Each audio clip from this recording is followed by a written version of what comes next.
കേരളത്തിൽ നിപ്പ സ്ഥിരീകരിച്ച പശ്ചാത്തലത്തിൽ കർശനമായിട്ടുള്ള പരിശോധനയാണ് വാളയാർ അതിർത്തിയിൽ നടക്കുന്നത്.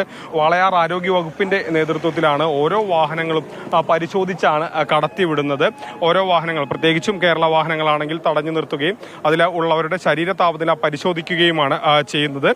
ഇപ്പോൾ നമുക്ക് ദൃശ്യങ്ങളിൽ നിന്ന് കാണാം, ഓരോരുത്തരെയും ഇത്തരത്തിൽ ശരീര താപനില പരിശോധിക്കുകയും താപനില ഉണ്ടെങ്കിൽ, പനി ഉണ്ടെങ്കിൽ അടുത്തുള്ള ആശുപത്രിയിൽ ചികിത്സയ്ക്ക് വിധേയമാകാൻ നിർദ്ദേശിക്കുകയാണ് ചെയ്യുന്നത്. ഇപ്പോൾ നമുക്ക് ഈ ദൃശ്യങ്ങൾ കാണാം. എല്ലാവരെയും, വാഹനത്തിലുള്ള എല്ലാവരെയും ഇത്തരത്തിൽ തന്നെ ശരീര താപനില പരിശോധിച്ചാണ് കടത്തിവിടുന്നത്.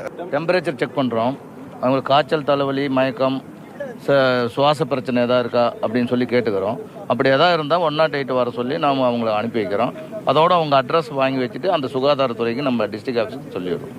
പരിശോധനയിൽ ആർക്കെങ്കിലും ഇങ്ങനെ ശരീര താപനില ഉണ്ടായിരുന്നു? இதுவரையிலும் ஒன்றும் இல்லை, இதுவரையிலும் வரல. കാലയിലിருந்து എപ്പോൾ മുതലാണ് പരിശോധന ആരംഭിച്ചത്? இன்னைக்கு காலையிலிருந்து ஆரம்பிச்சிருக்கோம். ഇനി വരുന്ന ദിവസങ്ങളുണ്ടോ? ഉണ്ട്. വരുന്ന ദിവസങ്ങളിലും പരിശോധന ഉണ്ടാകും. ഇന്ന് രാവിലെ മുതലാണ് ഈ പരിശോധന ആരംഭിച്ചത്.